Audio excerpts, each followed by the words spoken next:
Hoje, Leonardo é mais famoso pela beleza e mistério de suas pinturas. Mas durante sua vida, ele também era conhecido como engenheiro militar. Leonardo was fascinated with war as a physical activity. Not the killing of people, but the dynamics of war. The attackers, the defenders, all the physical properties of throwing things at each other, whether they be ancient ideas like the trebuchet or the ballista or the catapult, or new ideas like cannons.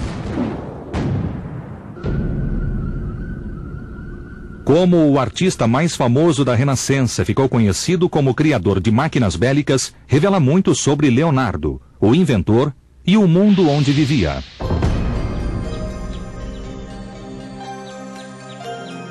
Leonardo nasceu de uma união ilegítima em 1452, na pequena cidade rural de Vinci, a 35 quilômetros de Florença. Lá nasceu seu eterno fascínio pela natureza, onde ele desenharia com um talento lendário. Mas, devido à sua origem bastarda, ele não recebeu uma educação formal e foi excluído das ocupações mais lucrativas em Florença. Durante toda a vida, o sucesso de Leonardo dependeria de seu engenho e talento, e do patrocínio do homem mais poderoso, rico e perigoso da época. I think he was a man of ambition, and he wanted to get ahead, to move out of his rural background and of his illegitimate background, and to make a name for himself. And it certainly started in Florence. He would try all sorts of means of learning, of promoting himself. Artista, arquiteto e inventor.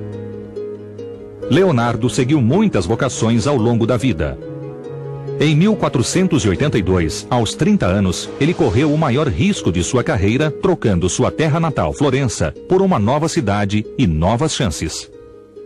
One of the things that Leonardo did that shocked his contemporaries, and still shocks some modern people even today, is that he moved from Florence, the cultural capital of northern Italy, to Milan, which was clearly the political and military bad boy of all of the Italian city-states.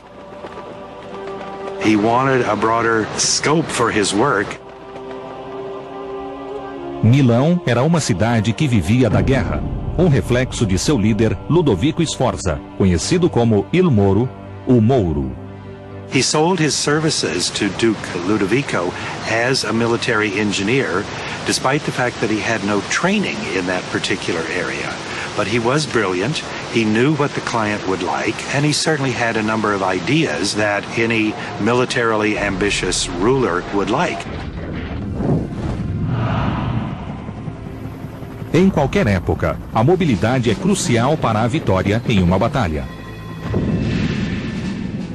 Para impressionar o patrono, Leonardo sugeriu pontes móveis, escadas cobertas e até barcos de ataque, que causariam grande desordem entre os inimigos. He understood better than most of his contemporaries the psychological effect of weapons and realized that war is, at bottom, a kind of psychological exercise. It's much more efficient to terrify your enemy and to cause him to flee than to have to kill and kill and kill again in order to be victorious on the battlefield. And I think many of his weapons were designed, at least in part, with this in mind. De todas as criações de Leonardo, a mais assustadora era a besta gigante, um colosso militar capaz de amedrontar o inimigo. Os detalhes que forneceu são fascinantes. A besta teria 42 braccia, ou 27 metros de diâmetro. Era feita com camadas de madeira fina para aumentar a flexibilidade e poder de fogo. Muitos confundiram as linhas do eixo central com uma grande flecha. Mas a bolsa no final das cordas do arco sugere que o projétil era uma pedra pesada ou uma bomba em chamas. As linhas, na verdade, são uma rosca helicoidal usada para armar a besta. Um bloco no meio era girado para frente para prender as cordas. Um soldado puxava o arco para trás usando a rosca. Para disparar, o soldado ou empurrava o bloco para baixo com um martelo ou erguia as cordas com uma alavanca. It's so persuasive that you think it would work, but if you look at it a little bit, you wonder whether it would work. But he makes his art makes the impossible or the improbable into something that is possible. It's why his notebooks and so many of his experiments on paper are so interesting. Because what are they? Are they art and imagination, or are they observation of how things should work? Are these things real, or are they projections of what might be? Na Europa do século XV, o uso da pólvora mal começava. Mas os projetos de Da Vinci antecipavam peças de artilharia leve e pesada, veículos blindados e armas de múltiplos disparos. Uma tecnologia que só surgiu nos séculos XIX e XX. E as soluções que encontrou são exemplos de seu talento para a mecânica. The problem with firearms on the battlefield is that their reload times are much too long, and there's no way around this. You can't really speed up the reload cycle for these kinds of guns appreciably. So the only way they're really useful is in mass amounts. Para Leonardo, a solução era construir armas com vários canos, que eram móveis e criavam uma salva de artilharia antes de ser preciso recarregar. Em seu projeto mais espetacular, ele propôs 33 canos de calibre pequeno, divididos em 3 fileiras de 11. As fileiras eram montadas numa estrutura giratória. Depois do disparo da primeira fileira, a segunda e a terceira eram facilmente posicionadas. Enquanto isso, os canos eram recarregados ou tinham tempo para resfriar.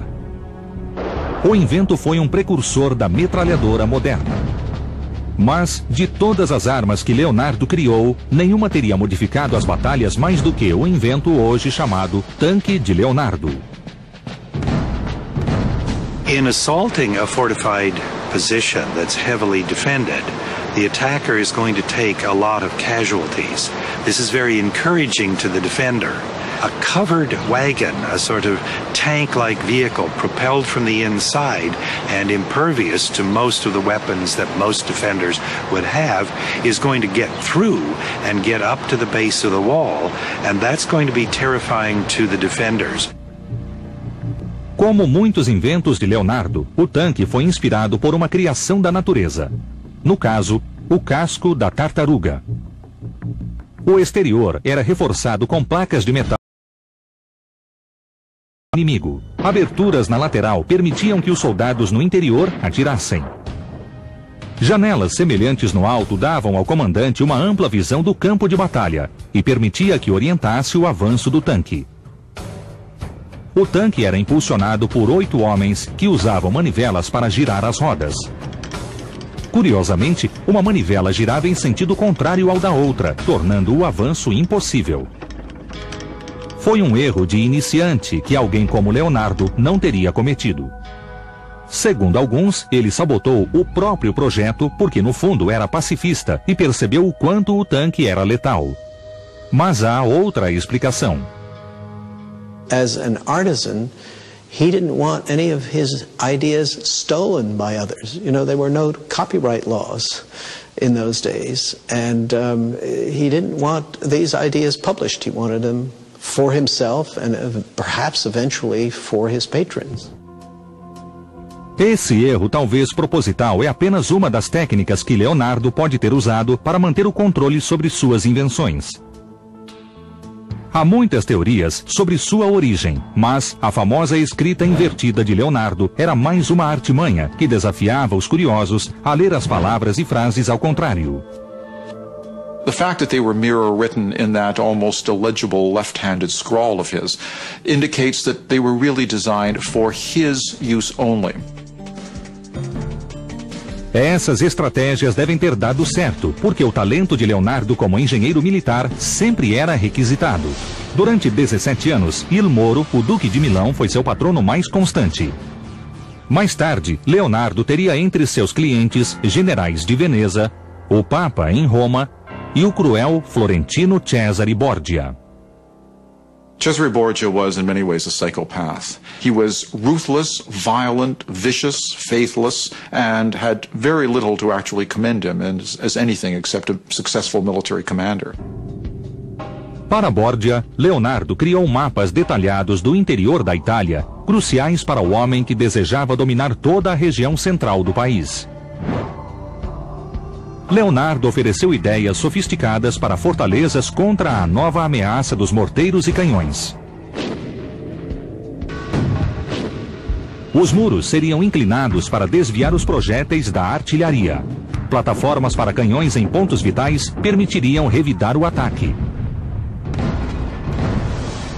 Para os patronos de Leonardo, a guerra se tornou uma arte em si.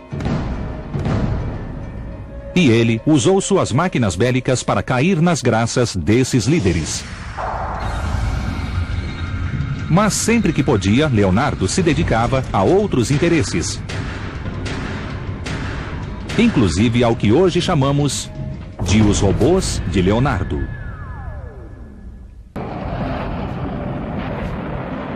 Em janeiro de 2004, robôs gêmeos pousaram em Marte. Era mais uma tentativa da NASA de explorar o planeta vermelho usando aparelhos robóticos, autoimpulsionados e controlados por computadores. Esses robôs representam o máximo em automação e o poder das máquinas de estender a ação do homem até onde ele desejar.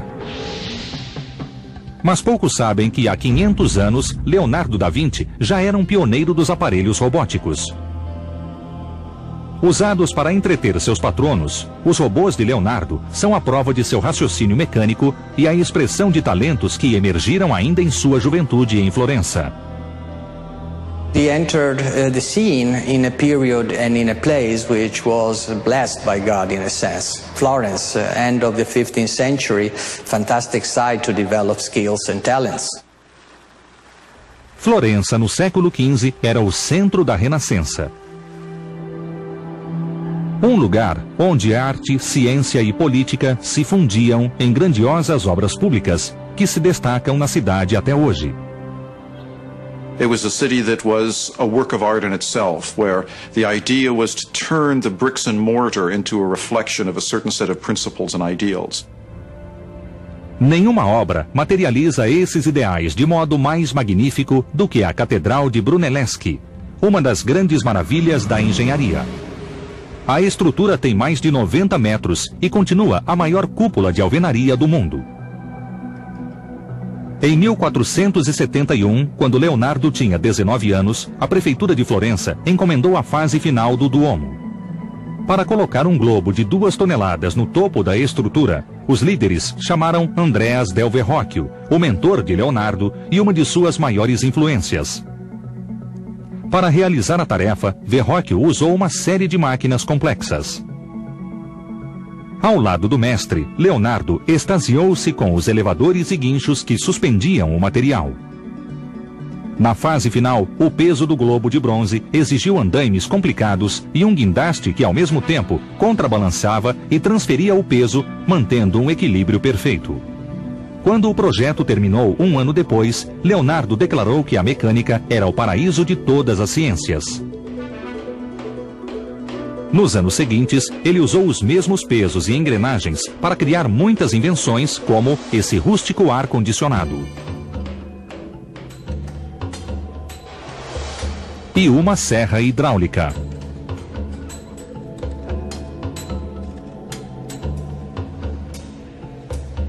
Outro interesse de Leonardo eram relógios.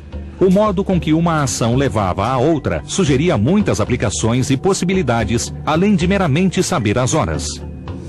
Mais tarde, Leonardo combinaria o mecanismo a molas para criar seus robôs. O engenheiro Mark Rosheim passou a vida desvendando os mistérios dos robôs de Leonardo. A começar por esse projeto que confundiu os estudiosos até o final do século XX. This is way before anything else. I mean, this is the earliest we know of a device like this. So it changes history, changes the technological timeline. O desenho mostra um pequeno carro automotor que era programável e capaz de se deslocar sozinho em várias direções. O mecanismo revela muito sobre o gênio de Leonardo.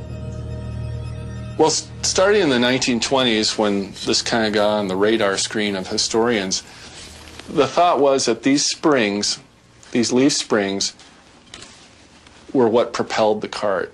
And they would actually alter the drawing and have these things tied down to these corner cogs, and they'd come up with these crazy reconstructions instead of looking at what Leonardo had actually done. O mentor de Rosheim, o professor Carlo Pedretti, foi o primeiro a sugerir que as duas grandes engrenagens tinham algo por trás. Um par de molas ocultas. A verdadeira fonte de energia do robô. As molas visíveis, que seriam a fonte de energia, na verdade eram o mecanismo de direção.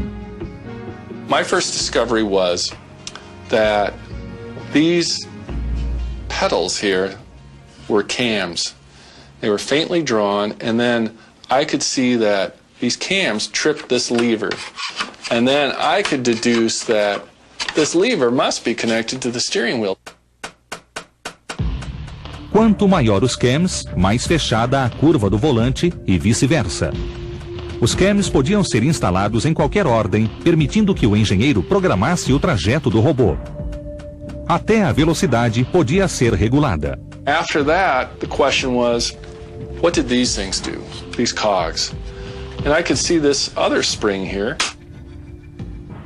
These were behaving like a clock.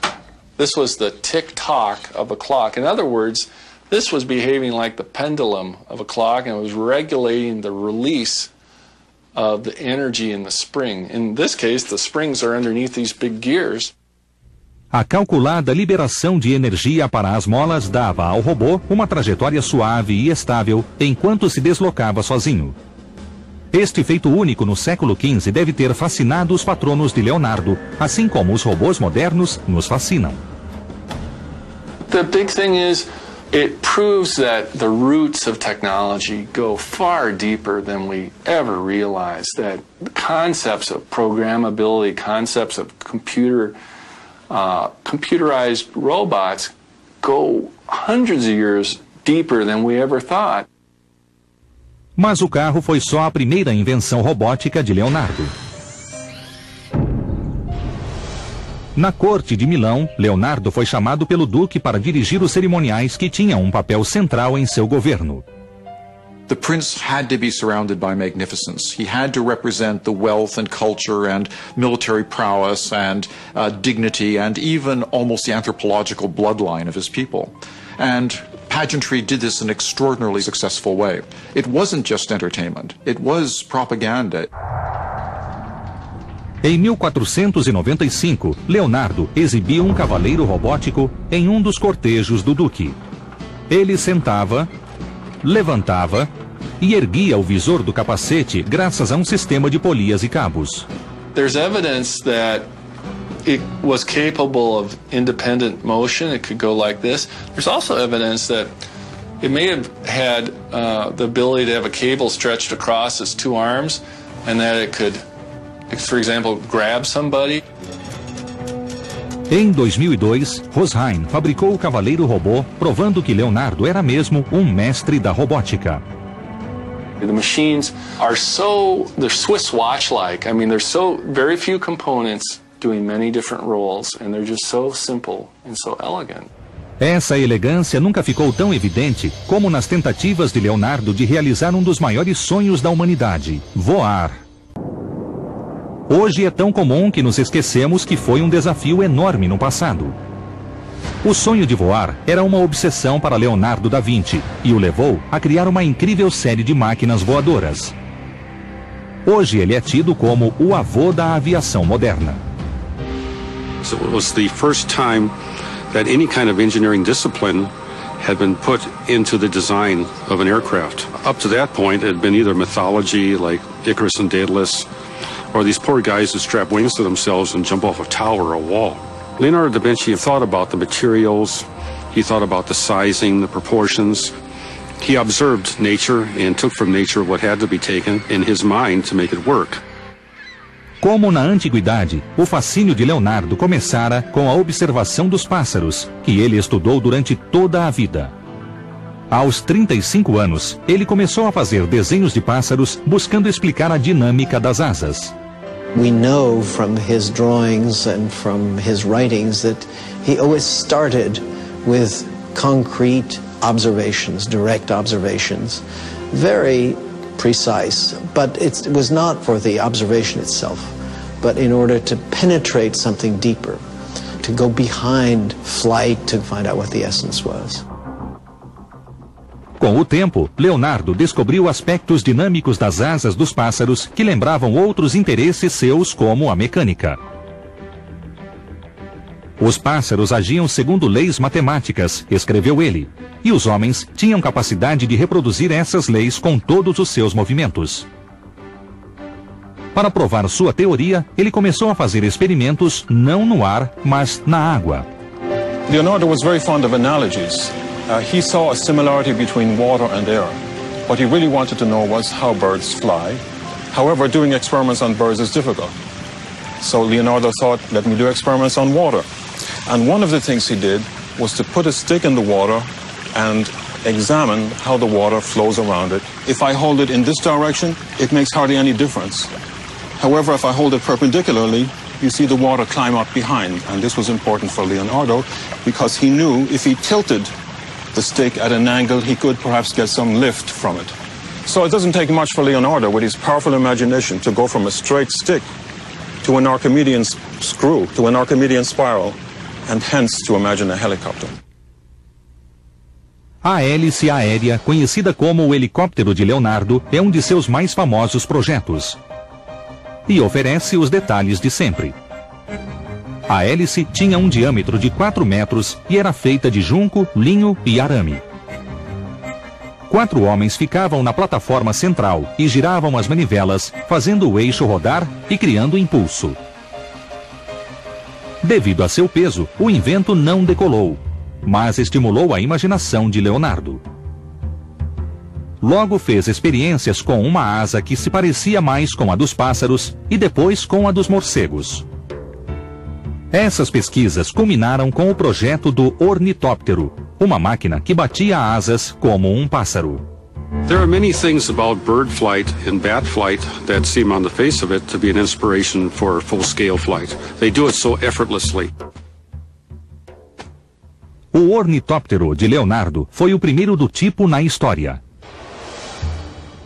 Com base em vários desenhos, o modelo tinha 2 asas movidas por energia humana.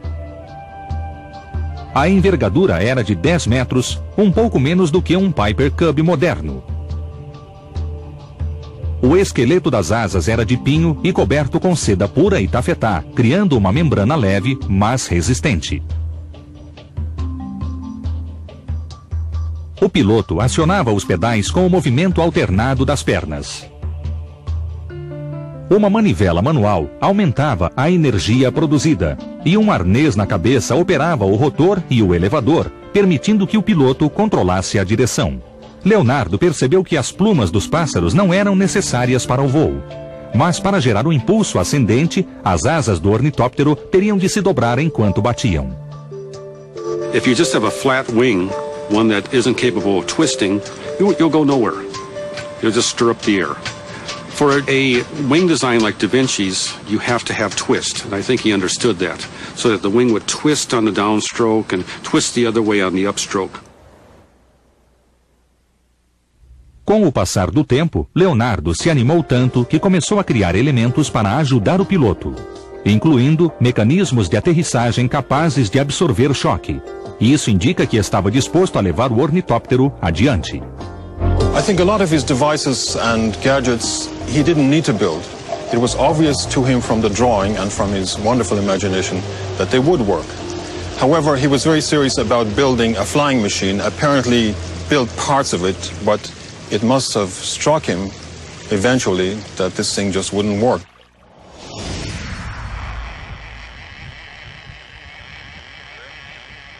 Quase 500 anos depois, em 1991, o professor James DeLaurier e seus alunos lançaram o primeiro ornitóptero movido por controle remoto da história. Inspirado nos projetos de Leonardo, o modelo provou que um ornitóptero maior e tripulado era possível.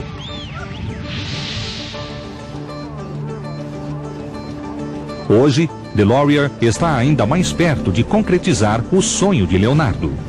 No Museu do Espaço Aéreo de Toronto, esse grande ornitóptero tripulado tem asa com envergadura de 13 metros, elementos de propulsão e um mecanismo motorizado que impulsiona as asas a 1,2 ciclos por segundo.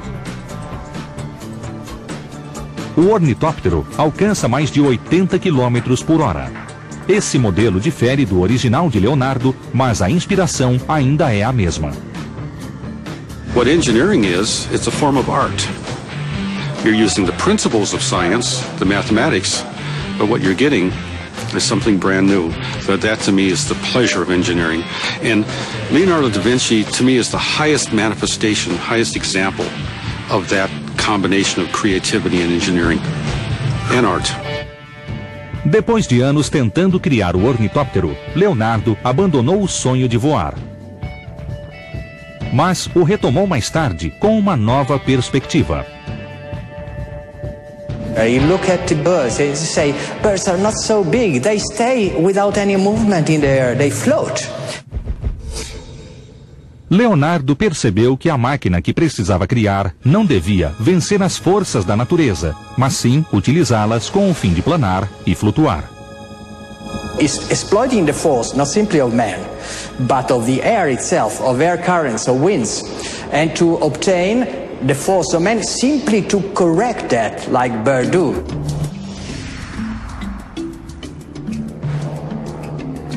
Em junho de 2000, o aventureiro Adrian Nicholas transformou um desenho que Leonardo fizera na margem de um caderno em um tributo ao gênio do grande inventor. Nicholas criou o paraquedas de Leonardo seguindo as especificações do mestre. Como pesava mais de 100 quilos, 40 vezes mais que um paraquedas moderno, muitos disseram que o modelo não funcionaria e que Nicholas arriscaria a vida.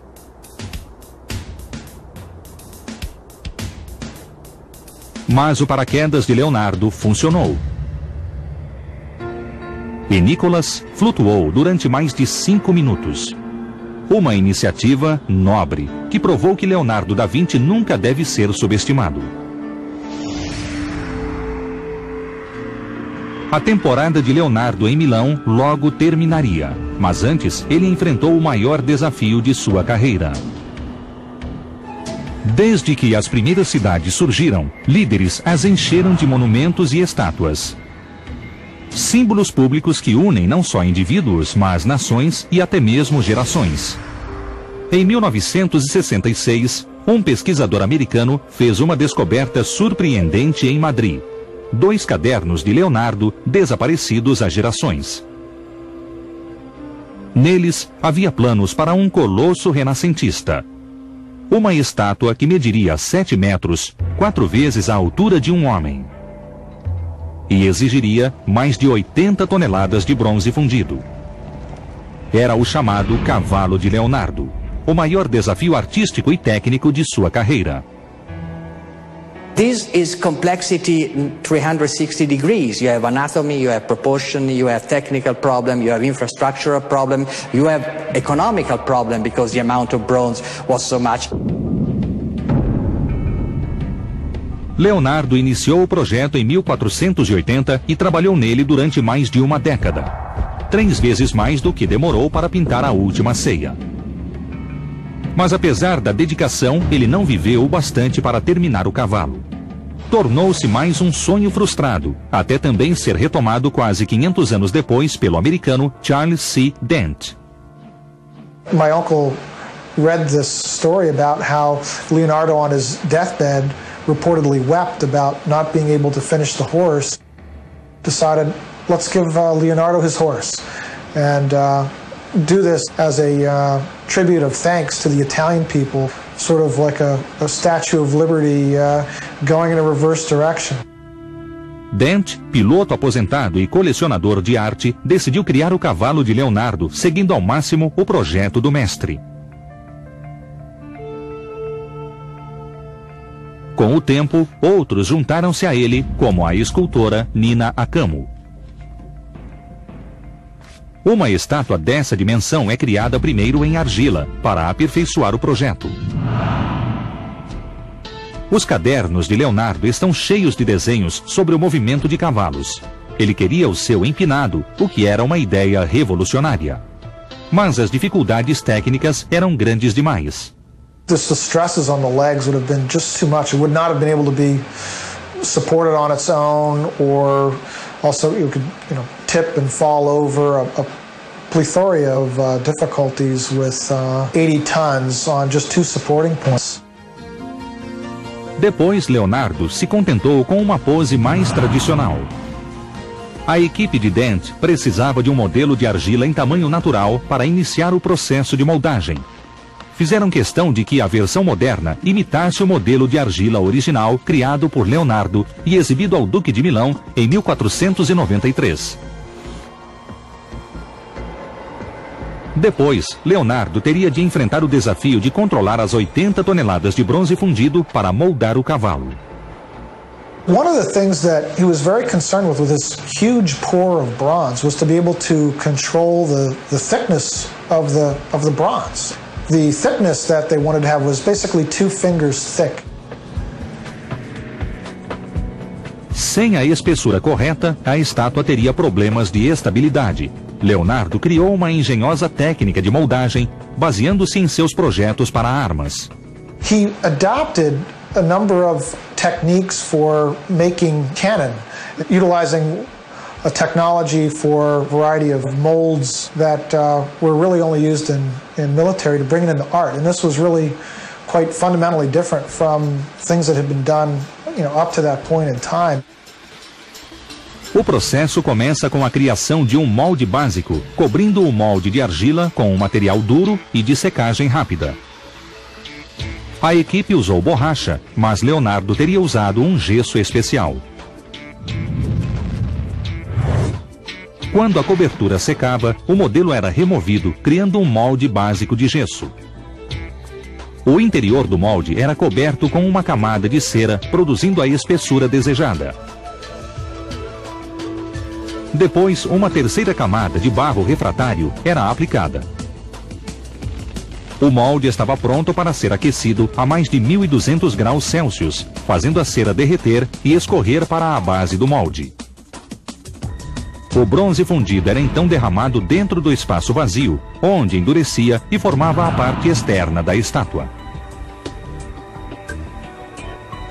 Hoje, uma escultura desse tamanho é dividida em seções, moldadas individualmente e soldadas com técnicas modernas.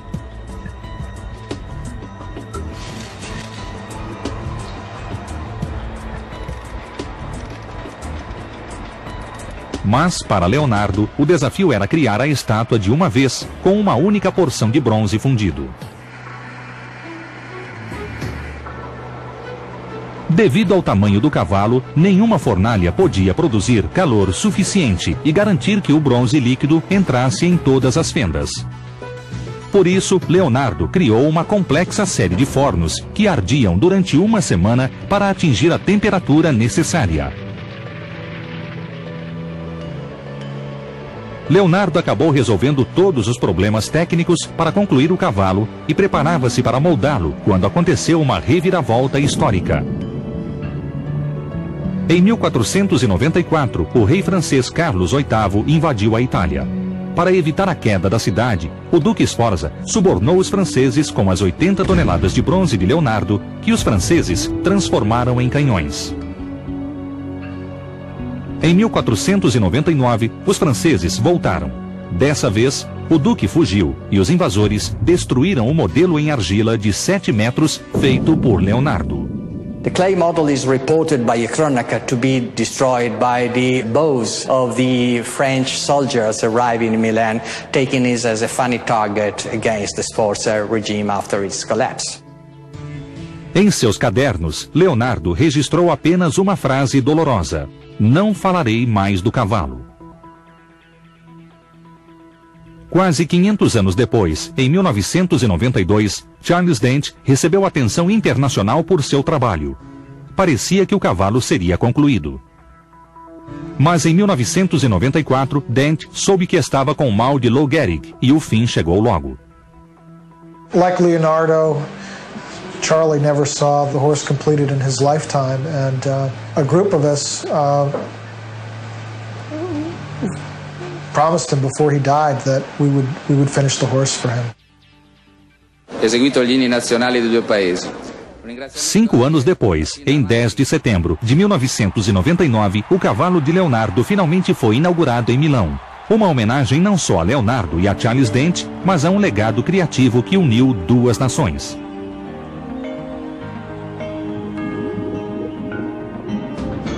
Mas além da grande estátua, a imaginação de Leonardo nos levaria para o fundo do mar e até para o espaço. Em 1994, o último caderno de Leonardo, ainda em mãos particulares, foi leiloado. At $10 million, 11 million, 12 million. In the room at $12 million,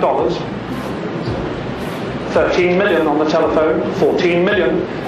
Os lances na Casa Christie's começaram em 5,6 milhões de dólares, mas em menos de 4 minutos chegaram a 28 milhões.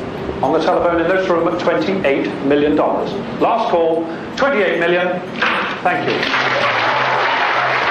you. O comprador era Bill Gates, um dos homens mais ricos do mundo. Hoje, conhecido como Codex Leicester, o caderno atesta o fascínio de Leonardo pela água, a essência da vida. Os rios eram vias cruciais na Itália renascentista. We have to remember that in the Renaissance, waterways were the main means of communication. Canals, rivers, this was the way in which you communicated. Enquanto estava em Milão, Leonardo passou vários dias na casa do duque em Vigevano, um vilarejo próximo à cidade. Lá, entre rios e córregos, Leonardo levou adiante seu estudo da água, como ela fluía e rodopiava. Esses movimentos apareceriam em sua arte e foram as forças motrizes de muitas invenções. Nesse modelo, a água impele uma máquina grande que lustrava 2 espelhos ao mesmo tempo, acelerando um processo tradicionalmente feito à mão.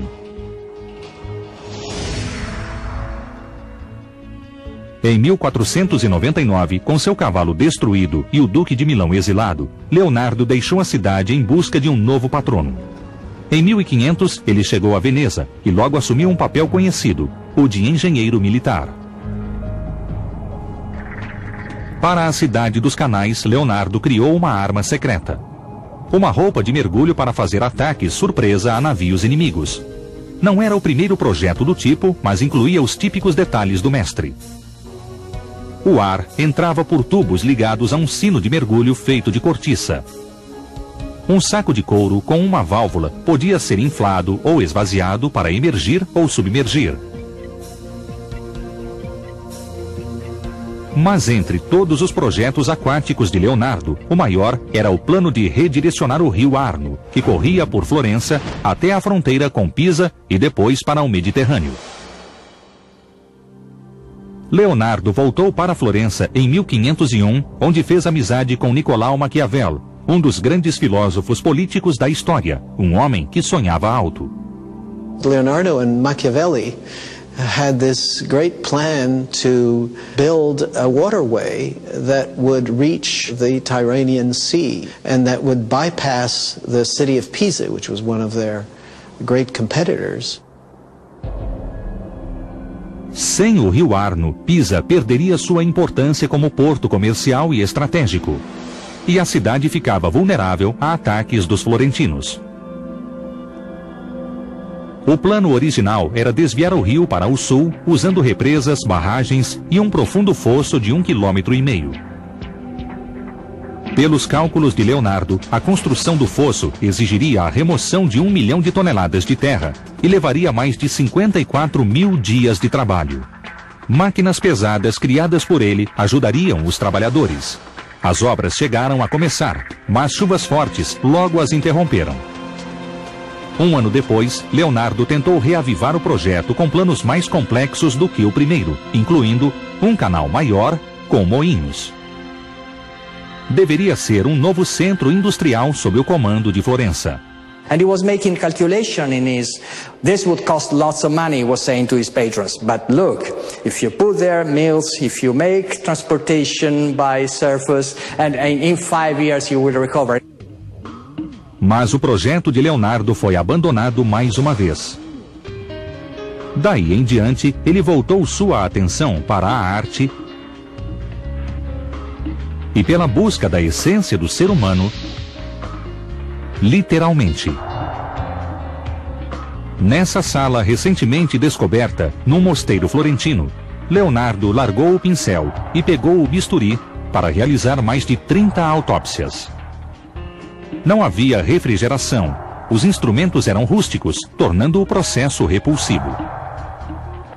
Mas o trabalho revela a extensão de sua curiosidade. E seu empenho ainda é uma fonte de inspiração. He's the father of kinesiology, the way human joints move, the father of programmable computers, on and on and on and on. And when I went to design my humanoid robot for NASA, I turned to his anatomical drawings because he drew them from the standpoint of an engineer. Hoje há um novo interesse pela obra do mestre. Somos mais capazes do que nunca de entender e avaliar seus sonhos e invenções, sem pensar apenas no que era possível na época de Leonardo, mas também nos concentrando no futuro. Um dia, os robôs de Mark Rosheim podem integrar uma missão da NASA em Marte. E os antigos projetos de Leonardo ganharão o espaço.